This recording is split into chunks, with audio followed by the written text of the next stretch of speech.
kesepakatan kelas atau keyakinan kelas sesuai selera anak-anak ataupun sesuai dengan pemikiran anak. Misalnya di sini salah satu contoh, tidak boleh terlambat masuk ke dalam kelas misalnya ya. Jadi silakan ditulis di dalam kertas lebar itu. Nanti kita bacakan bersama-sama dan kita sepakati bersama-sama. Nah, ya. Nanti misalnya, sepakat nggak ini? Sepakat, gitu ya. Kita tepuk 3 kali. Paham ya? Nah, kita mulai dari pertama, yaitu keyakinan kelas. Yang pertama, ya. Bapak kasih waktu. Silakan dalam waktu yang cepat ini buat keyakinan kelasnya apa? Ya, namanya keyakinan kelas. Ayo silakan anak-anak menulis bentuk keyakinan kelasnya apa? Nah, keyakinan kelas itu adalah ketertiban kita dalam kelas atau aturan kita di dalam kelas. Ya, silakan. Silakan pilih. Banyak sekali ya.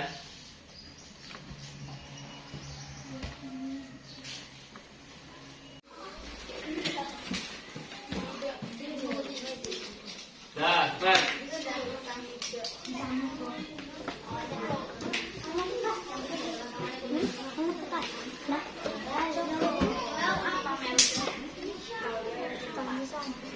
Ya.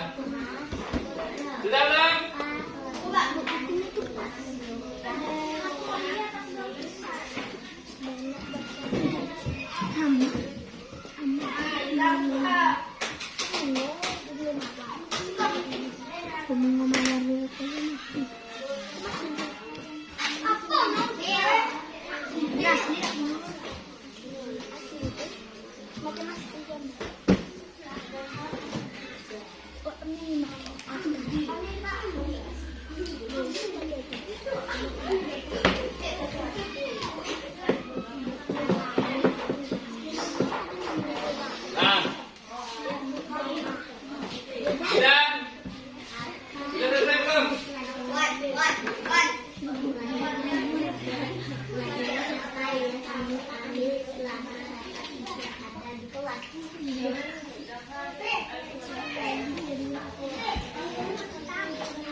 Harus pikirannya, ini ada.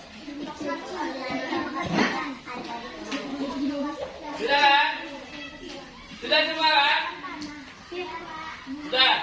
Nah, sekarang kita coba sepakati bersama keyakinan kelas kita. Yang pertama, kita lihat kalau sama berarti satu aja diambil. Nah, kalau sama dia berarti satu saja. Keyakinan kelas. Keyakinan kelas itu adalah peraturan ke kita. Ya, yang pertama, kalian sini.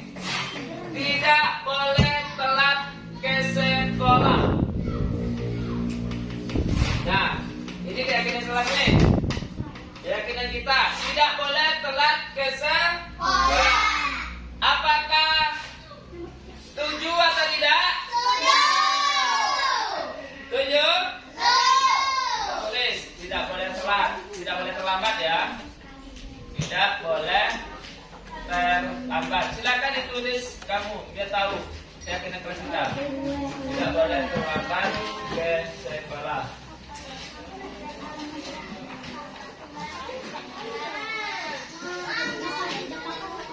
Yang kedua, di sini sama ya, nggak boleh terlambat datang ke sekolah. Berarti satu sudah.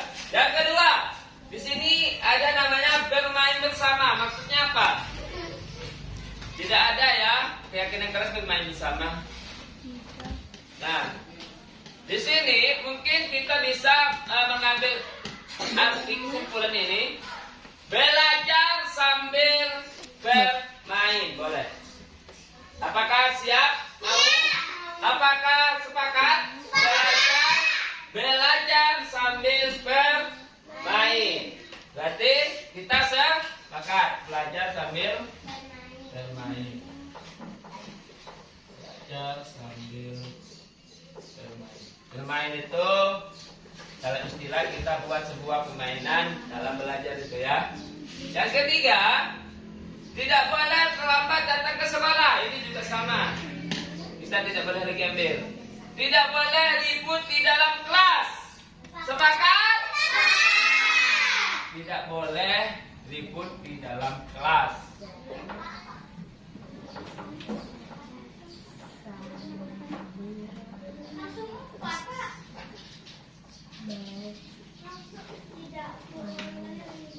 Di dalam kelas. Yang keempat, kita lihat lagi. Tidak boleh melanggar aturan. Apaan nih maksudnya? Tidak boleh melanggar aturan. Jadi tidak masuk. Taat peraturan sama. Tidak. Tidak boleh ribut sama di sini. Tidak boleh ribut juga sama. Tidak boleh ribut banyaknya. Tidak boleh telat. Tidak boleh ribut. Dilarang ribut di jam pelajaran sama. Tertib di dalam kelas. Sepakat atau tidak? Yang keempat, tertib di dalam kelas. Ya, yang kelima, tidak boleh terlambat masuk kelas. Ini terlambat ke sekolah sama terlambat masuk kelas beda. Nah, terlambat masuk kelas sepakat atau tidak kita bahas? Sepakat? Sepakat? Jangan terlambat masuk kelas. Berarti tidak boleh terlambat. Boleh terlambat masuk kelas. Ya. Masih ada lagi, kita cari lagi ini nanti dulu. Untuk camping ini. Selanjutnya ada lagi kita.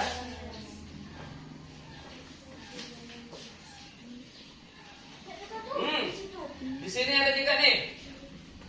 Tidak boleh bermain saat jam pelajaran. Sepakat atau tidak? Sepakat. Berarti kita masukkan sepakat ya. Tidak boleh bermain. Tidak boleh bermain saat jam pelajaran.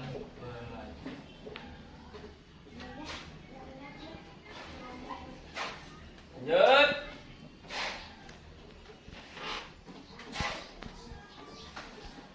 Nah, berarti keyakinan kelas kita ada 6. Apakah perlu ditambah? Perlu, Pak. Ya. Silakan. Kamu tulis ini buku kamu sekarang juga. Satu orang. Di situ dulu. Tidak, satu orang. Silakan tulis di situ. Nanti gantian dengan itu, gantian. Ya, tulis di situ. Mulai dari kau Silakan. Tambah. Jangan samakan dengan ayat 6 tadi. Apa lagi? Tidak perlu. Itulah bebas bukunya mana. Buku kamu sendiri juga Bapak. Selanjutnya apa?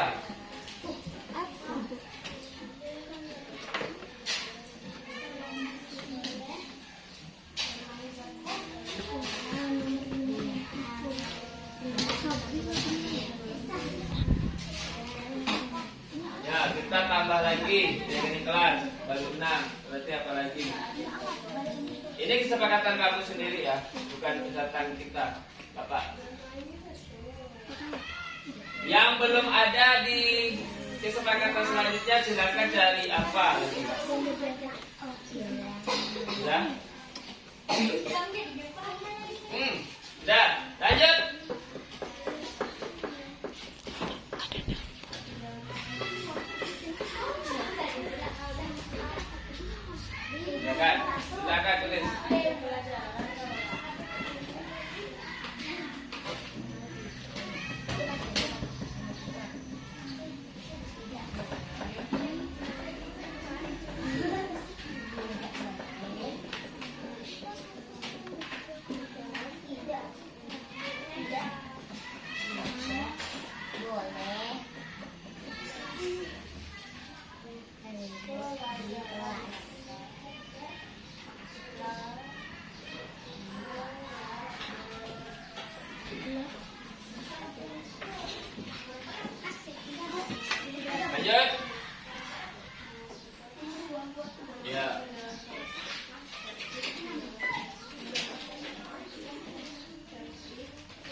Lanjut.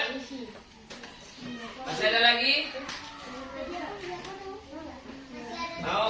Masih lagi? Ada? Mau? Nah, silakan. Asal jangan sama yang tadi ya.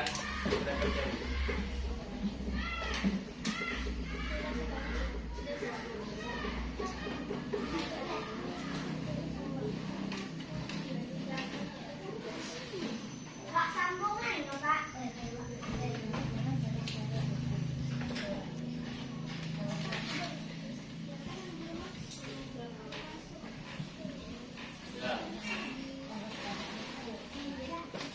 Ya, silakan Alvin. Silakan yang masih ada lagi silakan tulis. Nanti kita kesepakati bersama.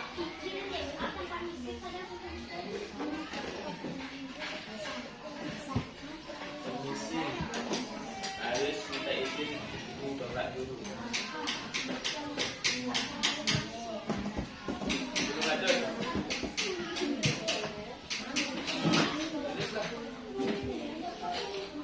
Sudah, Ben?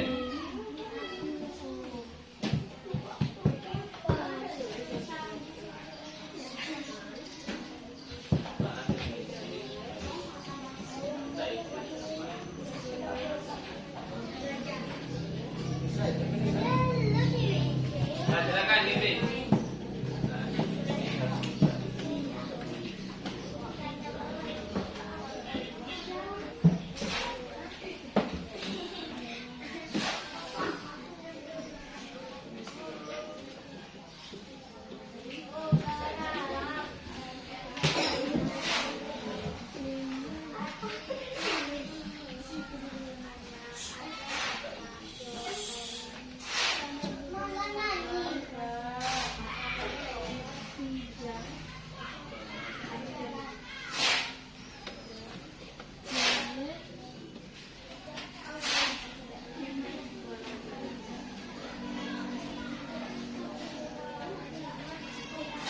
Sudah? Ada lagi yang mau? Baca, silakan.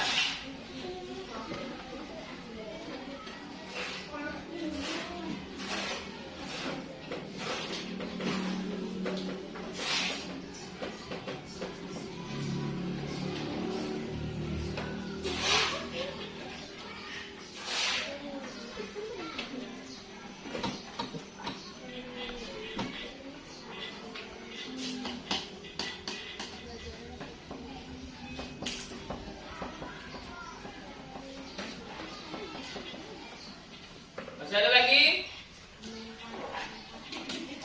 Tidak ada lagi? Kalau tidak ada lagi kita ya silakan anak.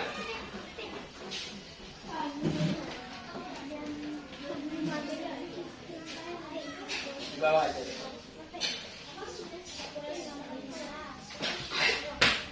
Yang 6 ini sudah kita sepakati anak-anak, tapi masih ada lagi yang belum. Ini masih dibuat. Nanti kita kasih sama lagi.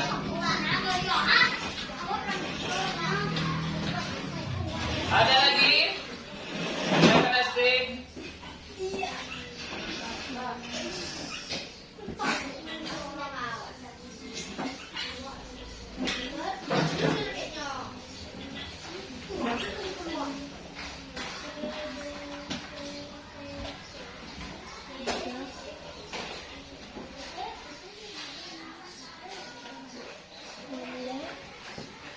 Ada lagi? Silakan. Banyak nih yang mau nih. Ini saja. Ini saja di mana tempatnya? Susah. Jangan banyak yang mikir. Saja di sini. Sudah.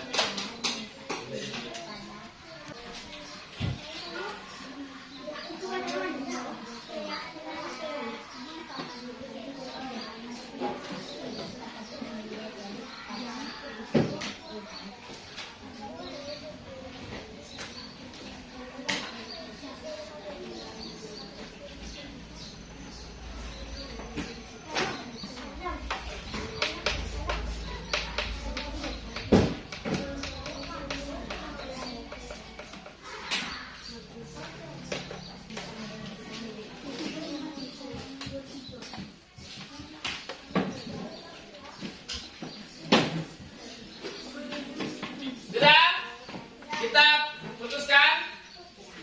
Nah, berarti selesai. Kita coba sepakati bersama-sama. Yang pertama, tidak boleh jangan coret-coret bukumu. Maksudnya apa nih? Nah, itu kesepakatan kita. Boleh. Jadi, ini berarti menyuruh jangan sampai kita mencoret buku. Berarti tidak boleh mencoret buku. Sepakat atau tidak? Kalau kedapatan melanggar, apa risikonya? Nah, sekarang kita sepakati dulu. Sepakat tidak boleh mencoret buku. Sekali lagi, sepakat tidak boleh mencoret buku. Kalau sudah ditulis, tidak ada lagi. Tidak boleh mencoret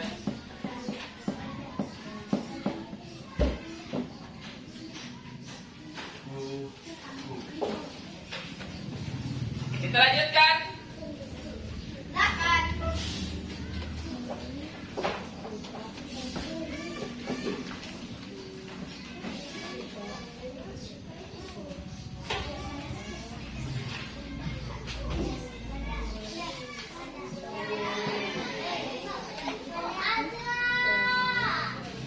Lanjut.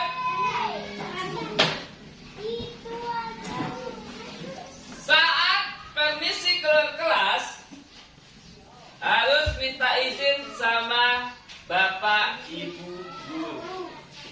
Sepakat atau tidak? Berarti saat permisi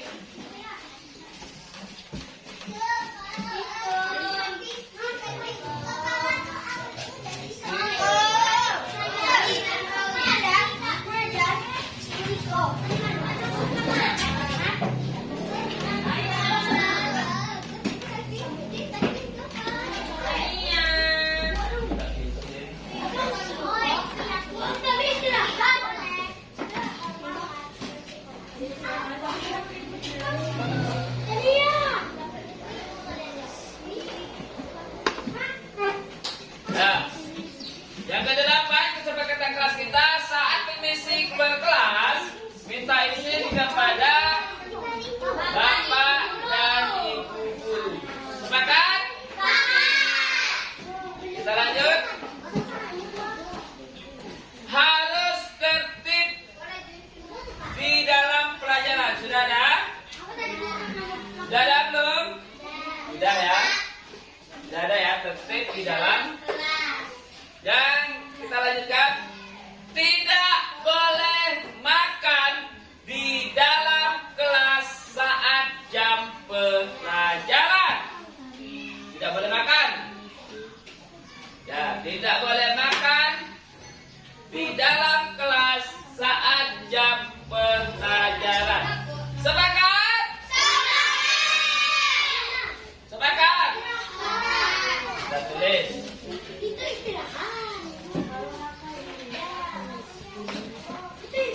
Tidak boleh makan saat jam pelajaran.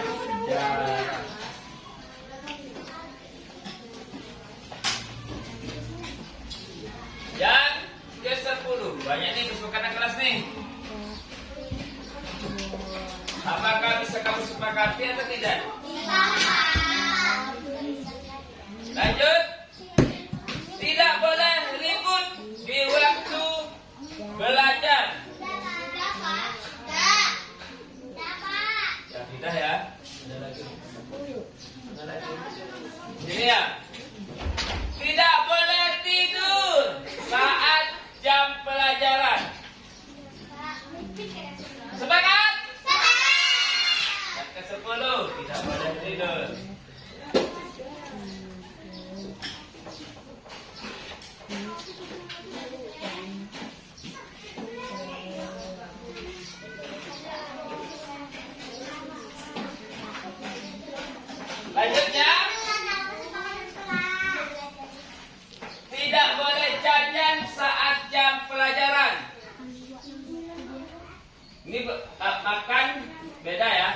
sudah makan di dalam kelas. Tapi kalau jajan, berarti ini Pak Permisi Pak, saya mau jajan. Nah, tidak boleh jajan saat jam pelajaran. Sepakat? Tidak? Tidak, silakan. Alasannya Dewi? Tidak sepakat? Sepakat? Tidak boleh jajan saat jam pelajaran. Sepakat? Berarti bisa tulis. Tidak boleh jajan saat jam pelajaran. Nah, apakah ini sudah ada 11 keyakinan kelas kita, anak-anak? Apakah semuanya sudah sepakat? Sekarang kita coba baca bersama-sama. Satu, keyakinan kelas. Satu, tidak boleh terlambat ke sekolah. Sepakat? Ya, yang kedua, belajar sambil bermain. Ya, maksudnya kita belajar sambil bermain. Sepakat? Yang ketiga, tidak boleh ribut di dalam kelas. Yang keempat, tertib di dalam kelas. Yang kelima, tidak boleh terlambat masuk kelas. Yang keenam, tidak boleh bermain saat jam pelajaran. Tujuh, tidak boleh mencoret-coret buku. 8. Saat permisi keluar kelas, minta izin kepada bapak dan ibu guru.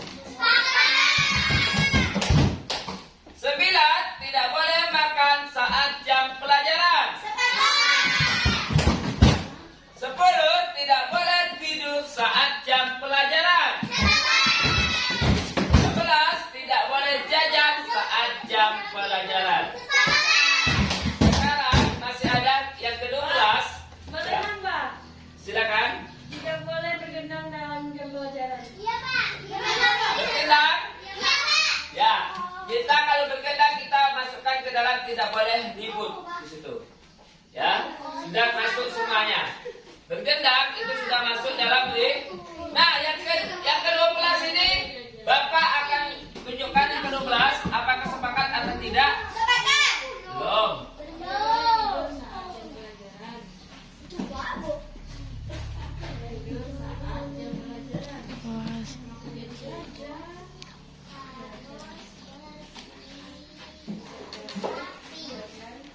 Yang ke-12, sepakat atau tidak?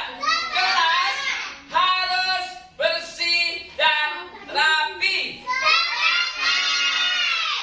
Kita ulangi. Kelas harus bersih dan rapi. Sepakat atau tidak?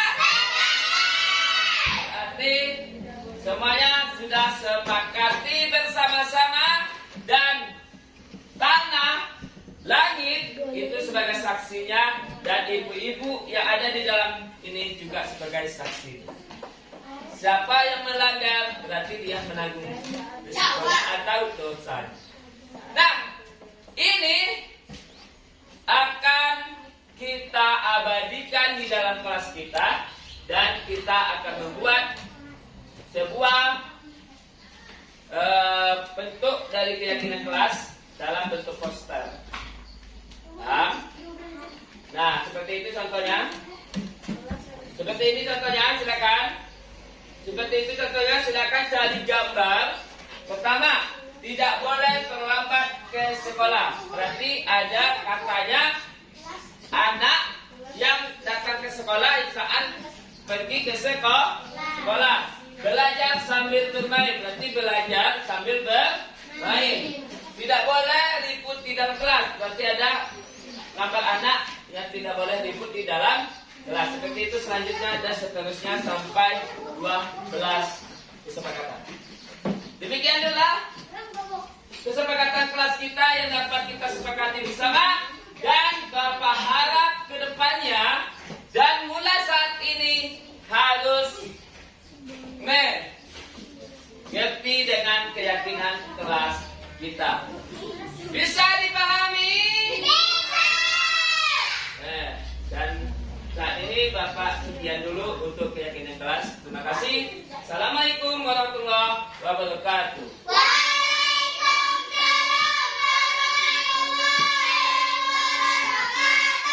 Assalamualaikum warahmatullahi wabarakatuh. Waalaikumsalam warahmatullahi wabarakatuh. Baiklah, kita hari ini siang ini berkumpul di ruangan kita ini untuk melakukan kegiatan yaitu pembahasan budaya positif yang disampaikan dalam kegiatan workshop KKG ini di SD 90 Talang Pantai yang akan disampaikan oleh bapak kita yaitu Muhammad Hudi SPDI.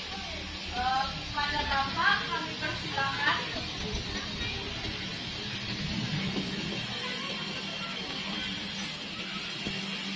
Baik, bismillahirrahmanirrahim. Assalamualaikum warahmatullahi wabarakatuh.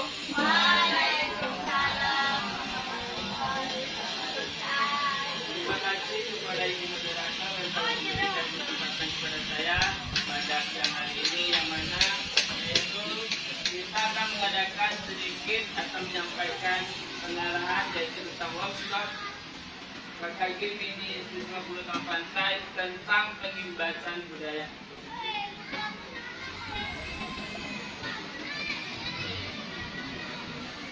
Nah, di sini selamat datang para guru hebat.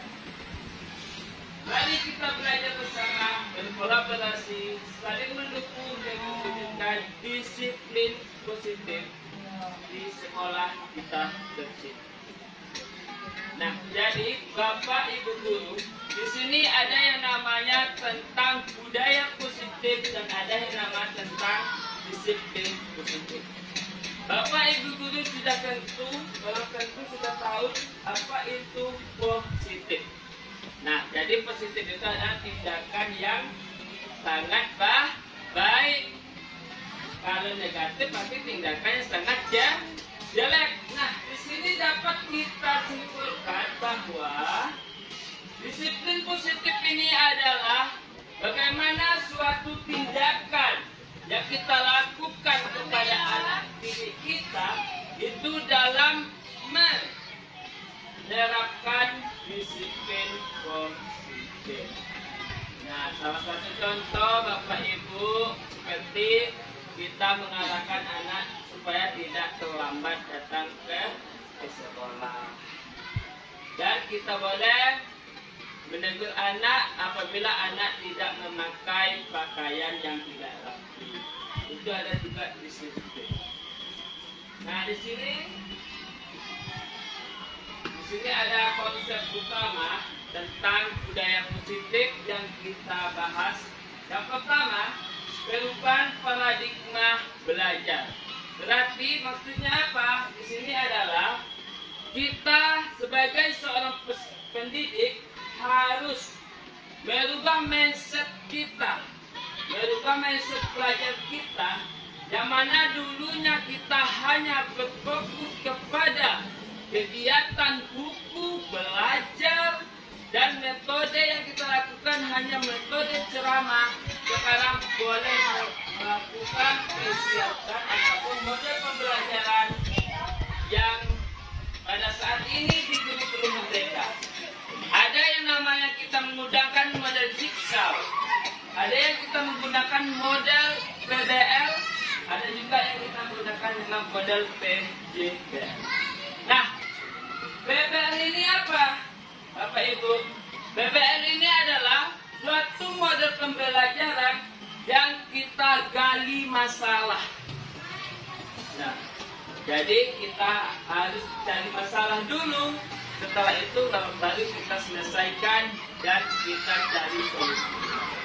Nah, Di sini ada juga yang namanya model PJBL, yang mana sudah kita terapkan di sini Bapak Ibu, yaitu tentang P5. P5 yang mana itu adalah model pembelajaran yang dilakukan peserta didik dan juga pendidik untuk menguatkan yang namanya P5 tersebut atau profil belajar Pancasila. Di sini ada juga yang nama disiplin positif. Nah, seperti yang saya sampaikan tadi kepada Bapak Ibu, disiplin positif itu adalah hal-hal ataupun tindakan-tindakan yang bersifat positif. Kita membangun sebuah paradigma baru. Ya, paradigma baru itu adalah yang misalnya kita mungkin guru ini berkreatif. Oh ya, saya ingin belajarnya di buah kelas supaya peserta didik tidak membosankan. Nah, apa yang perlu kita ambil? Tadi sudah saya contohkan di kelas 4 pembelajaran yang kita lakukan tadi. Ya, mungkin ibunya lain tadi sudah melihat. Itu adalah bagaimana supaya anak tidak jenuh di dalam kelas. Anak boleh kita bawa keluar dan kita lihat apakah ini positif atau tidak. Nah, jadi rasanya manfaat itu sangat positif sekali. Kenapa anak tidak cukup, tidak bosan, dan anak juga antusias melaksanakan pembelajaran seperti yang saya lakukan. Terus yang ketiga ada namanya motivasi perilaku manusia. Nah, di sini motivasi perilaku manusia. Sekarang kita lihat Bapak Ibu. Manusia itu ada yang namanya 2 metode. Manusia ada yang dikatakan manusia baik, ada manusia jahat. Tapi kita harus lihat motivasi dan perilaku. Kita jadi menyikapi tentang sikap dan perilaku. Yang dulunya kita sebagai penghukum, yang dulunya kita sebagai pemarah gurunya. Tapi saat ini tidak ada lagi yang namanya sebagai penghukum dan tidak ada lagi yang namanya sebagai kita marah kepada peserta. Dan yang selanjutnya ada kebutuhan dasar manusia. Di sini kebutuhan dasar manusia nanti kita akan terangkan. Di sini ada 5 kebutuhan dasar manusia. Dan selanjutnya posisi kontrol restitusi.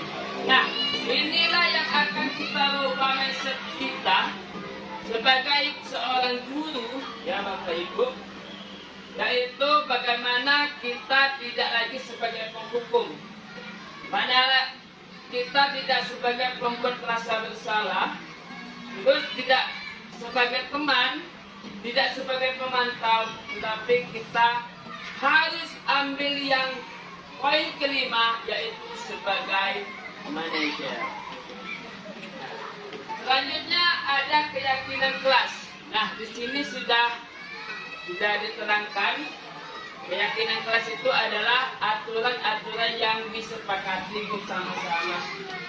Seperti anak siapkan sebuah keyakinan kelas yang dia pahami, yang dia inginkan, terus boleh ditempel di papan tulis. Itu gunanya adalah supaya keyakinan ataupun peraturan kelas yang kita lakukan itu kita sepakati secara bersama-sama. Itu namanya keyakinan kelas. Dan tidak ada guru yang menyepakati, dan tidak ada guru yang memutuskan, namun anak. Tadi sudah kami buat videonya. Dan yang terakhir yaitu segitiga restitusi. Segitiga restitusi ini maksudnya adalah bagaimana kita menyelesaikan suatu masalah tanpa kita melibatkan diri kita. Salah satu contoh, ada masalah anak membuang sampah. Anak merasa bersalah. Anak yang harus melakukannya. Anak yang harus misalnya melakukan tindakan. Dan anak yang harus memperbaiki masalah tersebut. Kita hanya mengarahkan dan ingat dengan keyakinan kelas. Ingat nak, apa itu keyakinan kelas yang kita sepakati? Tidak boleh membuang sampah sembarangan. Nah, itu adalah anak sendiri yang berbicara, anak sendiri yang melakukan, dan anak sendiri yang menyelesaikan masalah. Itu yang disebut dengan segitiga distribusi. Nah, di sini akan kita bahas semuanya. Kita lanjut, Bapak Ibu. Nah, inilah latar belakang yang mana Bapak Ki Hajar Dewantara itu sendiri dalam filosofinya yang kita ingatkan bahwa kita harus menuntun anak sesuai dengan kodrat dan minatnya. Berarti anak yang ada yang kita ajarkan itu banyak sekali minatnya Bapak Ibu. Ya, banyak sekali minatnya. Salah satu contoh, anak suka hobinya belajar cara menggambar. Jangan kita paksakan. Nah, kamu kan disuruh menulis, kenapa kamu suruh gambar? Itu tidak boleh lagi Bapak Ibu. Jadi kita harus ikuti kodratnya.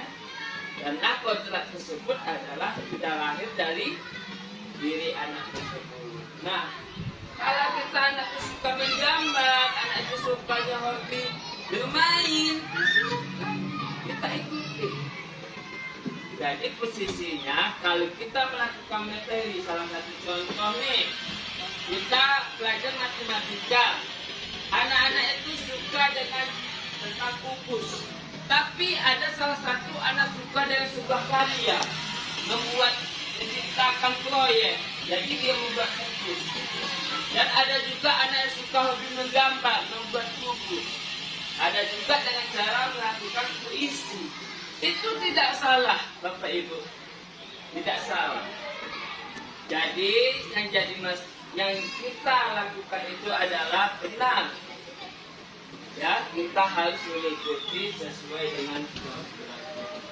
Inilah latar belakang kita melakukan budaya. Kita lanjut Bapak Ibu. Nah, sebelumnya ada yang ditanyakan? Biarlah. Silakan. Ya, silakan Ibu.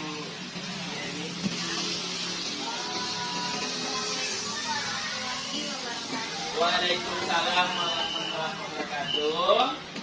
Terima kasih kepada Bapak yang telah memberikan kesempatan kepada saya bertanya. Dimana yang saya mau tanyakan bagaimana cara kita menerapkan budaya positif di sekolah. Terima kasih kepada Ibu Yani yang telah memberikan pertanyaan. Yang mana pertanyaannya adalah bagaimana cara kita menerapkan budaya positif di sekolah. Nah, langkah-langkah yang perlu kita lakukan adalah pertama tadi adalah kita sebagai pendidik harus merubah mindset kita. Mindset kita yang pertama itu dari dulunya kita seorang pemarah, kita harus lahirkan diri kita sebagai perilaku yang baik. Yang kedua, mengajak siswa kita untuk melakukan keyakinan kelas. Salah satu contoh, misalnya tidak boleh membuang sampah di sembarangan tempat. Apabila disepakati sama anak, maka anaklah yang menyepakati keyakinan kelas tersebut. Yang ketiga, mengarahkan anak untuk tidak terlambat ke sekolah. itu juga budaya positif ataupun juga disiplin positif. Yang kita lakukan kita hanya mengarahkan anak. Oh ya, besok ya kita harus disiplin, kita harus tidak terlambat.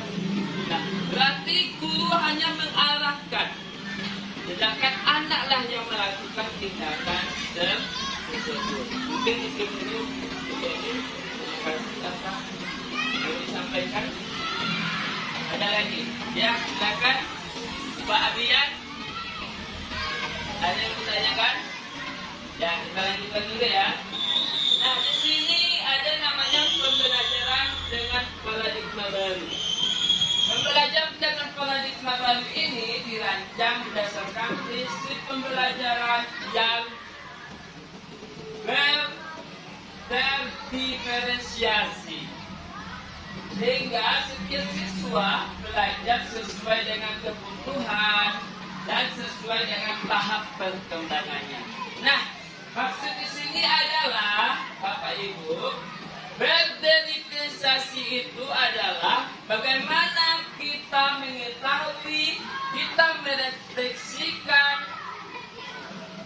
diri kita dan anak supaya kita tahu, oh ya, minat anak ini seperti ini, bakat anak ini seperti ini. Dia tidak suka dengan menulis, berarti dia suka dengan bergambar. Ya, kita ikuti anak itu harus menggambar.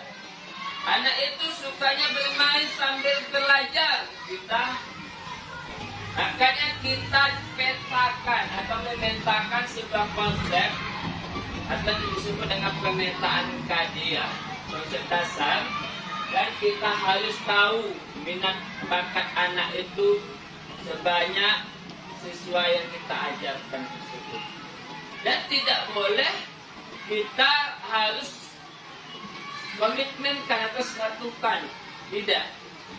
Kalau anak itu banyak yang menggambar, anak itu maunya berpuisi, anak itu maunya bernyanyi, kita petakan. Oh ya, anak ini berapa orang yang suka bernyanyi, anak ini berapa orang yang suka menggambar.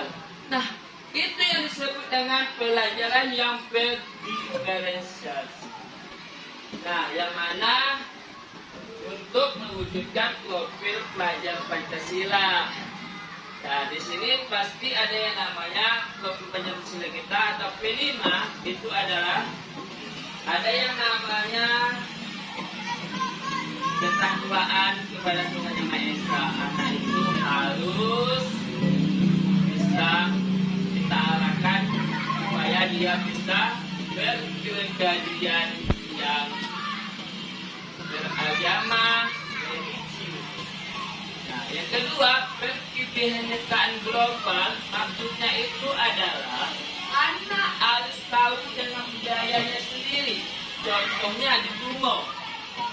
Nah, salah satu contoh adat, misalnya kita lakukan adat massal di tanah, anak harus tahu. Jangan hanya tahu dengan budaya orang luar, tapi kita harus arahkan anak tersebut ke budaya kita. Itu disebut dengan kebinekaan global. Terus anak mandiri melakukan tugasnya masing-masing. Nah, seperti yang Bapak lakukan tadi ya, Udara sama Mutiara, silakan ambil tumbuhan. Berarti anak itu mandiri, bukan terus. Nah, itu disebut dengan anak itu mandiri melakukan sesuatu. Ya, kita lanjut. Nah, disiplin positif di sini ada dalam budaya kita, makna kata disiplin adalah melakukan sesuatu yang dilakukan seseorang pada orang lain untuk mendapatkan kepatuhan. Kita cenderung menghubungkan kata disiplin dengan kata tertib yang berkaitan dengan sanksi atau hukuman. Nah, ditanyakan tentang hukuman. Yang dulu, anak tidak membuat PR. silakan kamu keluar untuk keliling lapangan. Konsekuensinya hukuman seperti itu. Nah, kita selalu mengidentikan sebuah kata disiplin itu dengan sebuah hukuman. Itu salah, Bapak Ibu ya. Salah. Dan sebenarnya adalah kita memberikan konsekuensi. Konsekuensi itu apa? Kalau anak tidak membuat PR, berarti anak harus mengerjakan PR itu kembali. Kenapa? Karena dia sejalan. Anak membuat PR dengan melakukan pekerjaan kembali. Coba Bapak Ibu pikirkan, anak tidak membuat PR, tapi kita suruh anak keliling lapangan. Adakah kaitannya? Adakah kaitannya Bapak Ibu? Tidak. Ya, tidak ada. Kalau yang tadi saya bilang, anak tidak membuat PR, tapi kita suruh anak lagi mengerjakan PR-nya di situ, berarti ada kaitannya dengan belajar. Ya kan, betul kan? Nah, itu yang disebut dengan konsekuensi. Nah, yang kedua, sebagai pendidik, tujuan kita adalah menciptakan anak-anak yang memiliki disiplin diri. Nah, disiplin diri ini tahu nih, salah satu contoh nih, disiplin kita berpakaian, disiplin kita belajar, disiplin kita melakukan sebuah perbuatan atau tindakan. Nah, lanjut, disiplin positif merupakan salah satu cara penerapan disiplin yang sangat baik. Nah, yang bertujuan untuk menumbuhkan kesadaran. Nah, jadi anak-anak tersebut kita harus tanamkan kesadaran. Misalnya, nah, kita tidak boleh membuang sampah sembarangan. Kalau anak sudah sadar dengan kenyataan itu, maka tumbuhlah disiplinnya, tumbuhlah budaya disiplin. Bapak Ibu, kita lanjutkan. Nah, ini yang selanjutnya itu kebutuhan dasar manusia. Nah, pasti Bapak Ibu mengalami yang namanya ini semua. Yang pertama, kebutuhan bertahan hidup. Sebut dengan kalau bahasa Inggrisnya survival. Survival itu adalah kebutuhan bertahan hidup. Apa Bapak Ibu contohnya? Ya, seperti kita makan, kita minum, ya kan? Itu adalah kebutuhan kita.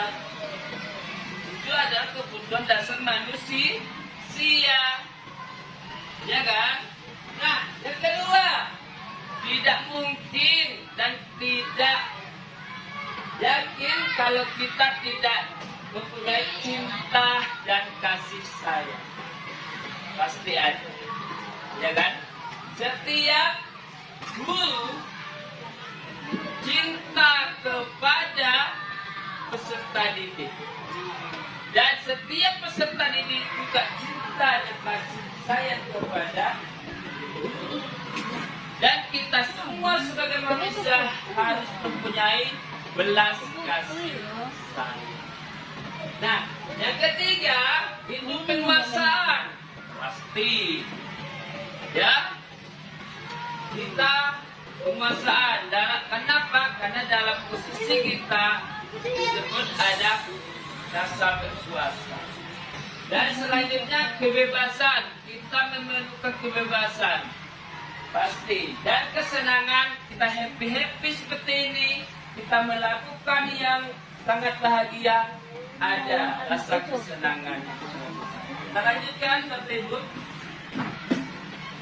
Terus di sini teori motivasi perilaku manusia. Yang pertama, untuk menghindari ketidaknyamanan atau hukuman. Jadi Bapak Ibu saat ini tidak boleh lagi kita menghukum anak. peserta itu.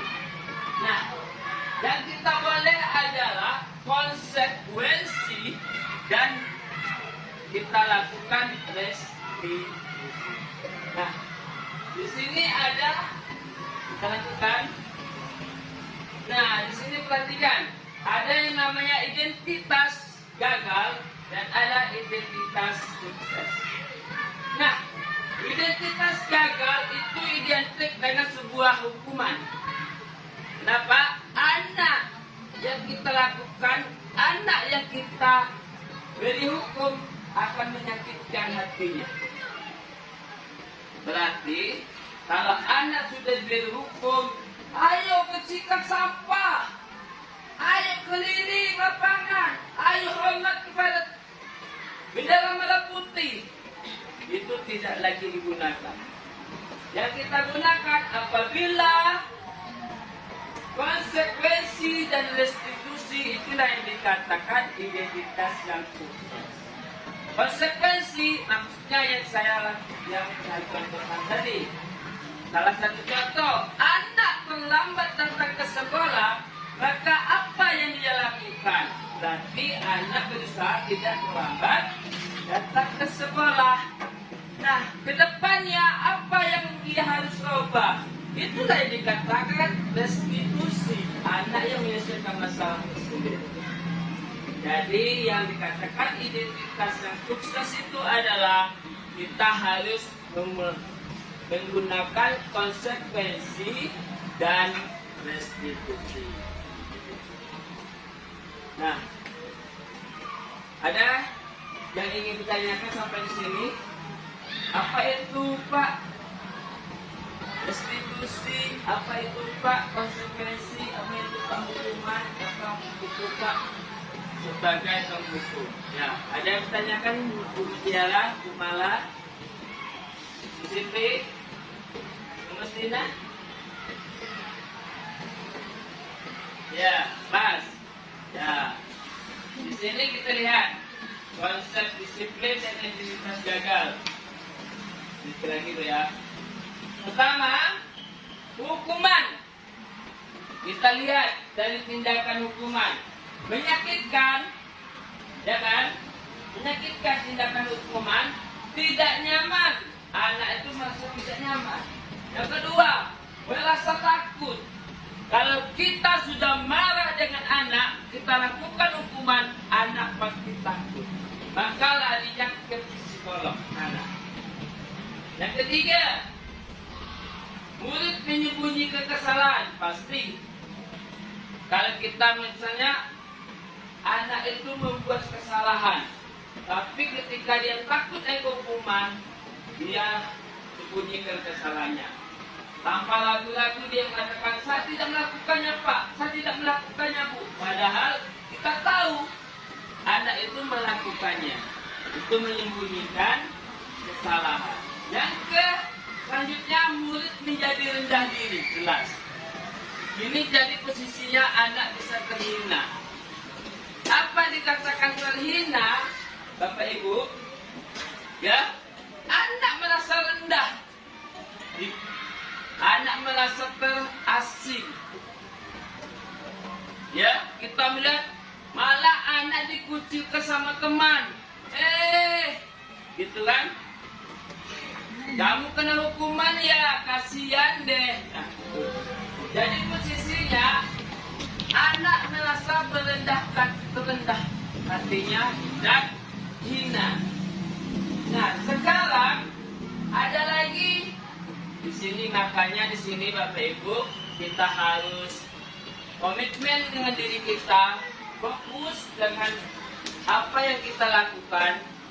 Saat ini kita tidak boleh memberikan anak penghargaan. Penghargaan itu bisa sebuah bisa jadi kita terima lapor, anak diberi hadiah. Nah, itu tidak boleh lagi kalau di dalam kurikulum merdeka. Maka rapor anak tidak boleh ada yang ranking. Semuanya ranking 1. Tapi kita tidak menyebutkannya. Anak itu tidak ada yang bodoh. Anak itu lahir dari kodratnya. Berarti anak itu semuanya pintar. Kata Bapak Ki Hajar Dewantara, anak menuntut anak sesuai dengan kodratnya masing-masing. Nah, selanjutnya merusak hubungan atau sifat ini jelas. Misalnya si Ani, teman-teman di satu ya, dia sesama sombongnya, jadi anak merasa iri. Mentang-mentang sedikit, mentang-mentang anak ibu guru ya, dapat ke satu terus. Nah, jadi posisinya anak merasa iri. Dia mengatakan mentang-mentang dia anak ibu guru, mentang-mentang dia anak pejabat dikasih nilai tinggi. Nah itu tidak boleh. Kita sebagai peserta pendidik haruslah berbagi, harus adil. Selanjutnya mematikan kreativitas benar. Kenapa mematikan kreativitas? Anak yang tidak pernah dapat juara, tidak pernah dapat ranking, dia selalu berkreativitas, selalu berkarya, selalu berkreatif. Tapi anak yang selalu dapat ranking, dia merasa hebat. Sudah selesai. Nah, jadi dia mengabaikan kreativitasnya, maka dia mematikan kreativitas. Apa yang dibuat nian? Nanti awak dapat ranking juga. Nah, itu yang tidak boleh.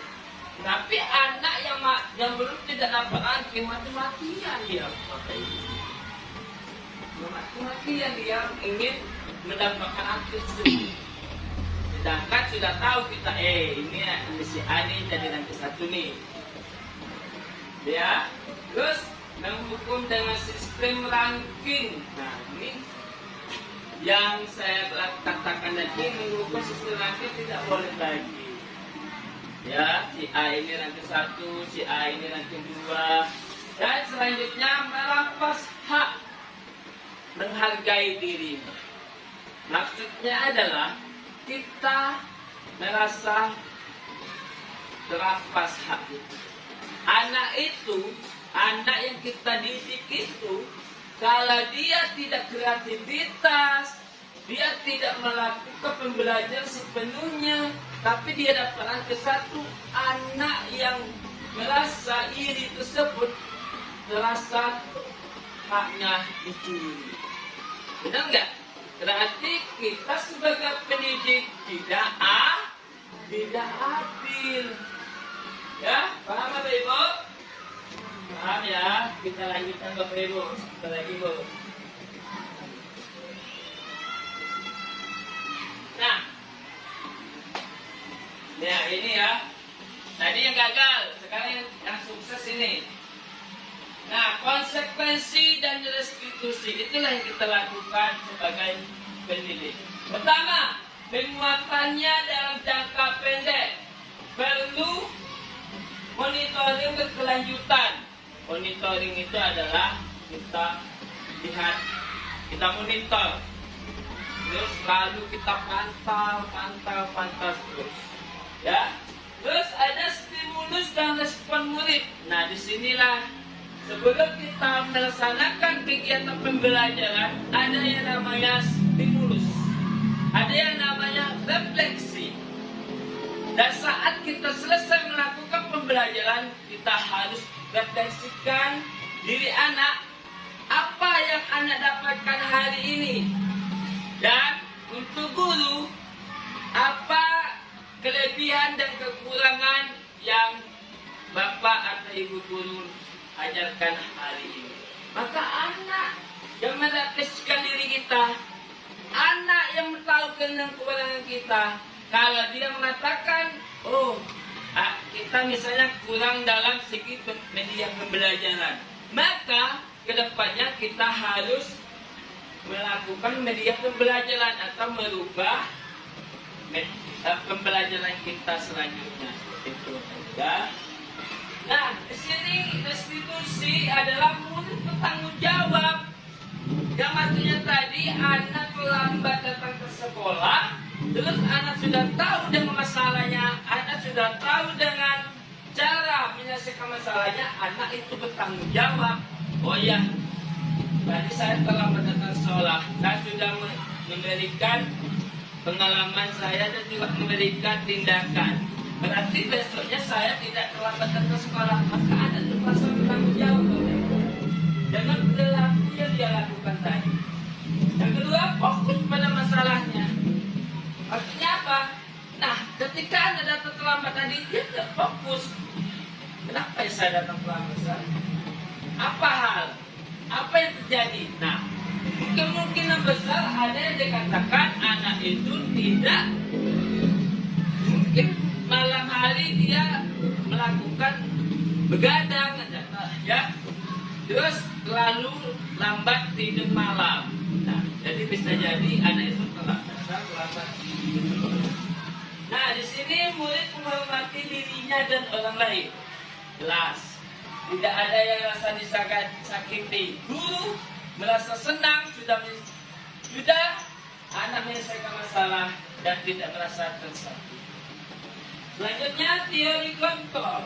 Nah, teori kontrol ini maksudnya adalah dirinya yang sendiri memegang kontrol tersebut. Dengan masalah tersebut tadi, dia sendiri yang melakukannya.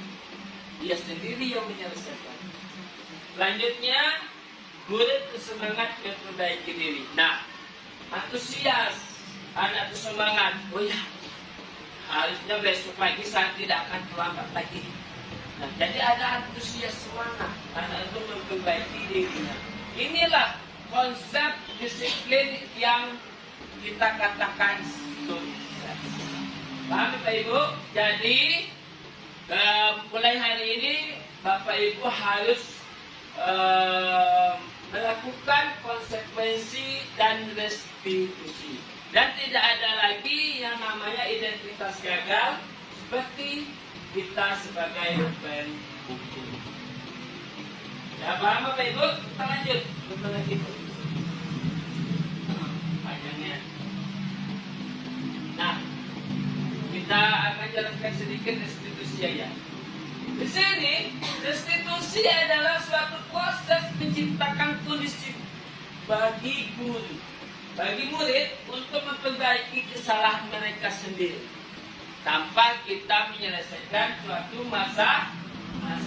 Di sini ada dikatakan oleh Gosen 2004 dalam LMS Guru Penggerak modul 1.4 budaya positif 2021.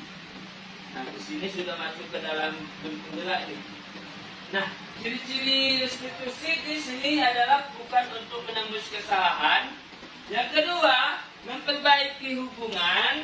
Yang ketiga, tawaran bukan paksaan. Tapi anak tuh, ayolah cepat selesaikan masalahnya. Itu adalah paksaan. Tapi mereka melakukannya, menyelesaikan sendiri. Itu adalah sebuah tawaran. Kita lanjut Bapak Ibu. Nah, ini yang saya katakan tadi 5 posisi kontrol. Yang pertama, sebelumnya mau tanya nih, Bu Yanti, ada yang ingin bertanyakan? Ya, sudah paham? Sudah paham. Nah, di sini kita lihat, coba Bapak Ibu pikirkan. Penghukum. Apakah Bapak Ibu pernah sebagai penghukum? Pernah ya? Saya pun juga merasakan dulunya sebagai penghukum. Benar. Ya, di sini dalam diri saya sudah melupakan mindset pelajar saya, melupakan mindset diri saya. Saya harus komitmen, fokus dengan posisi yang nomor 5, manajer. Nah, jadi di dalam sekolah ini bukan perusahaan saja jadi manajer. Kita juga harus sebagai manajer. Yang mana manajer itu identik dengan kepala sekolah. Kepala sekolah posisinya adalah menyelesaikan masalah, tetapi diselesaikan oleh murid itu. Nah, membuat rasa bersalah. Misalnya nih, anak itu membuang sampah, tapi dia merasa bersalah. Nah, ayo misalnya seperti ini.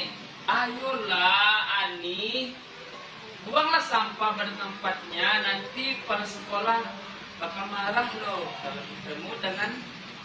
kalau kamu mau buang sampah, dan ibu guru akan dipanggil dan bapak guru akan dipanggil. Itu membuat merasa bersalah.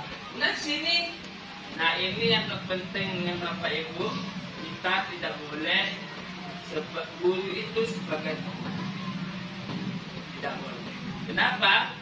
Karena kalau kita sebagai teman, anak itu kreativitasnya kurang. Anak itu kreativitasnya mati. Ya, dia tahu. Ayo bu, tolong buat ini bu. Ayo bu, tolong buat tugas ini bu. Kita mau, kita buat ini. Tidak boleh. Tidak boleh ya Bapak Ibu. Nah itu tidak boleh. Selanjutnya pemantau, hanya sebagai pemantau seperti satpam. Kita pantau anak itu. Apa yang kamu lakukan? Nah, itu juga tidak boleh. Yang terbaik posisi dari 5 kontrol ini adalah manajer. Jadi kita sebagai mengayomi anak tersebut, dan anak tersebutlah yang menyelesaikan masalahnya. Itu yang dikatakan presiden. Kita lanjut Bapak Ibu lagi. Nah ini perhatikan arti dari menghukum, membuat rasa bersalah teman dan pemantau. Menghukum, patuhi peraturan, lalu berdiri di depan barisan. Yang kedua, membuat rasa bersalah. Beberapa kali ibu guru harus memberitahu kamu ibu, harus memberitahu kamu ibu, guru kecewa sama kamu. Itu salah satu contohnya. Sebagai teman, ayolah tertib, buat ibu lebih bangga. Kali ini kamu tidak apa-apanya yang salah. Yang ketiga, sebagai pemantau, kamu sudah melanggar apa peraturan dan konsekuensinya. Berarti kamu sudah melanggar, tapi apa konsekuensinya? Salah satu contoh nih, ada anak yang tergesa-gesa masuk ke dalam sekolah, tapi dia tidak menyadari dia memakai sepatu yang berbeda dari murid yang lainnya. Nah, jadi kita sebagai pemantau ini, kita harus tahu apa keyakinan kelas kita yang sepakati. Ya, tidak boleh memakai sepatu yang berwarna. Nah, itu sebagai pemantau. Nah, sebagai manajer ini adalah, apa kamu tahu kesalahanmu?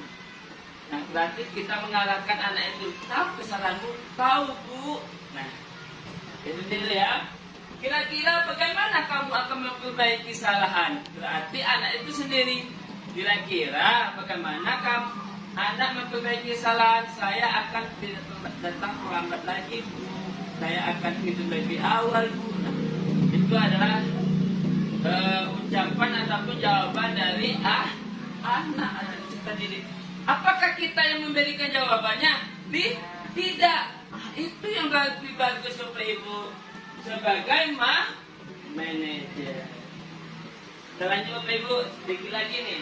Nah, inilah yang kita lakukan adalah sebagai keyakinan kelas. Ini keyakinan kelas yang kita lakukan adalah dulunya adalah peraturan. Di sekolah ini saya yakin ada peraturan yang harus kita patuhi setiap sekolah. Tapi di sini keyakinan kelas kita, di dalam kelas kita mempunyai keyakinan kelas atau disebut dengan kesepakatan kelas. Nah, di sini mengapa kita memiliki peraturan tentang penggunaan kelas pada saat mengendarai kendaraan roda 2 atau motor? Nah, coba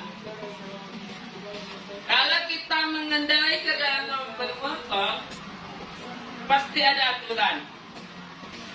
Kalau takutnya kita akan tilang, nanti kita apa? Yang kita lakukan.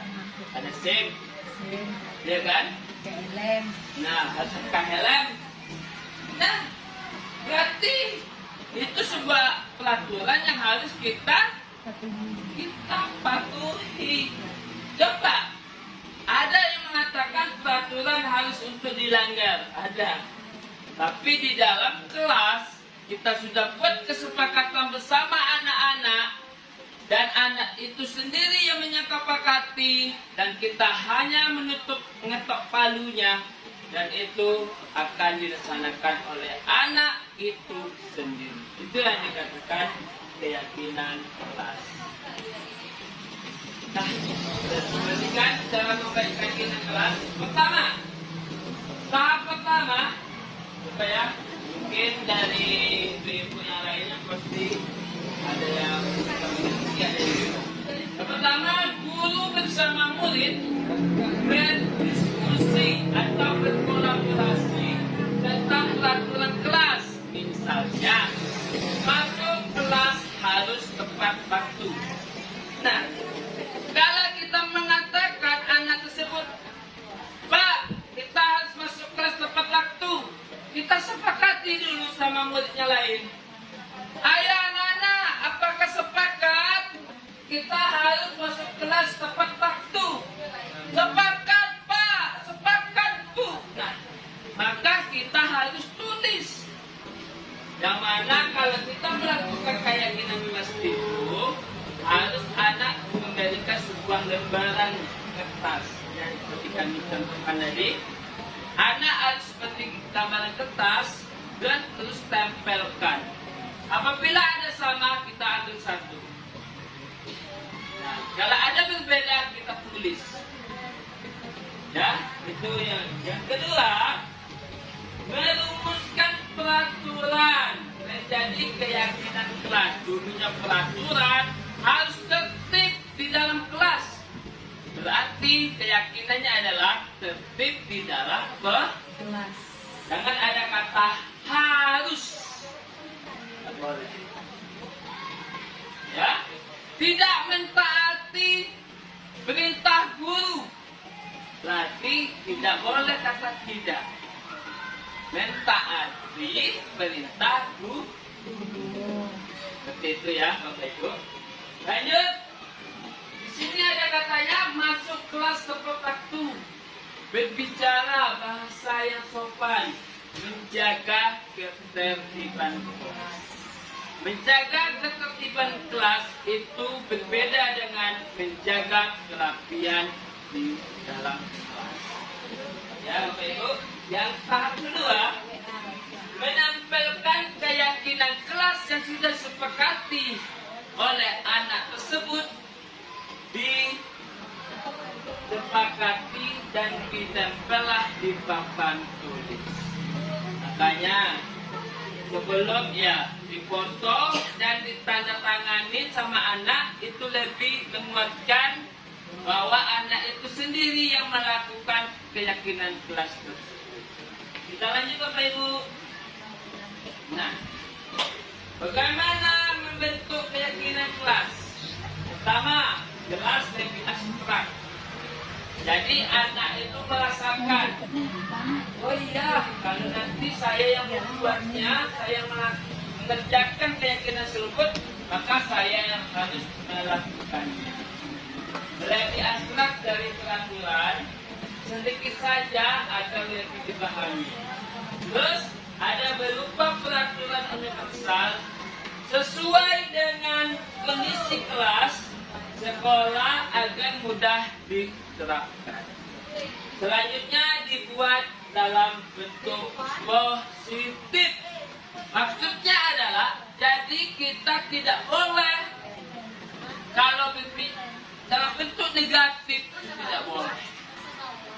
Jadi kita yang namanya harus menerapkan budaya positif, maka kita harus terapkanlah budaya positif.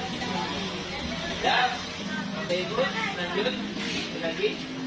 Nah, ini adalah segitiga distribusi. Sebenarnya kalau kita kita melakukan sebuah restitusi tadi, sebagai posisi kita sebagai manajer, yang pertama kita harus menstabilkan identitas. Maksudnya, anak itu salah atau tidak, kita stabilkan dulu. Yang kedua, kita validasi kesalahan anak tersebut. Nah, kalau anak memang benar-benar salah, apa kedepannya yang anak perbaiki? Itu kita validasi. Yang ketiga, baru kita tanyakan keyakinan kelas yang sudah disepakati. Misalnya nih, terlambat datang ke sekolah tadi. Apa nak keyakinan kelas yang sudah disepakati bersama? Yo iya bu, saya ingat bu. Apa itu nak? Tidak boleh terlambat datang ke sekolah. Jadi anak yang menyelesaikan. Nah itu segitiga restitusi. Ini sangat penting ya. Lanjut. Nah, ini apanya? Modelnya ini terakhir ini Bapak Ibu. Pertama, berbuat salah itu tidak apa-apa. Ya, jadi anak tuh kalau anak itu berbuat salah, tapi dia menyelesaikan sendiri, dia merasa tidak bersalah dan dia merasakan, oh ya, kedepannya saya harus berubah ya.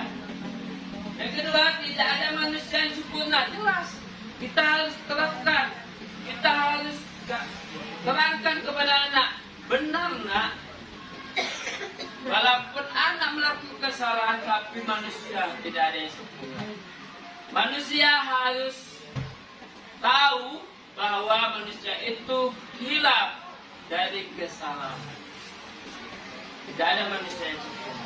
Yang ketiga, kita bisa menyelesaikan masalah ini. Nah, ketika anak datang terlambat sekolah tadi, anak bisa menyelesaikan. Nah, salah satu contoh anak tadi, apa yang kamu lakukan nak, ketika tidak terlambat di sekolah? Dia mematuhi apa yang dia ingatkan dengan keyakinan kelas tadi. Oh ya, kalau saya datang terlambat sekolah, berarti besok pagi saya harus tidak datang terlambat. Nah, selanjutnya ada validasi tindakannya salah, itu tadi ya. Padahal kamu bisa melakukan hal yang lebih buruk dari ini. Yang kedua, kamu pasti punya alasan mengapa melakukan itu. Ada alasan tersendiri ini melakukan. Yang ketiga, menambah keyakinan kelas. Berarti setelah anak itu melakukan sebuah kesalahan dan memperbaiki masalah tersebut, anak bisa menambah keyakinan kelas itu sendiri. Nah, seperti itu ya. Nah, terima kasih. Inilah penerapan ataupun penarahan yang dapat saya sampaikan, materi yang dapat saya sampaikan. Lebih kurang saya mohon maaf. Dan saya tutup dengan Assalamualaikum warahmatullahi wabarakatuh. Waalaikumsalam warahmatullahi wabarakatuh.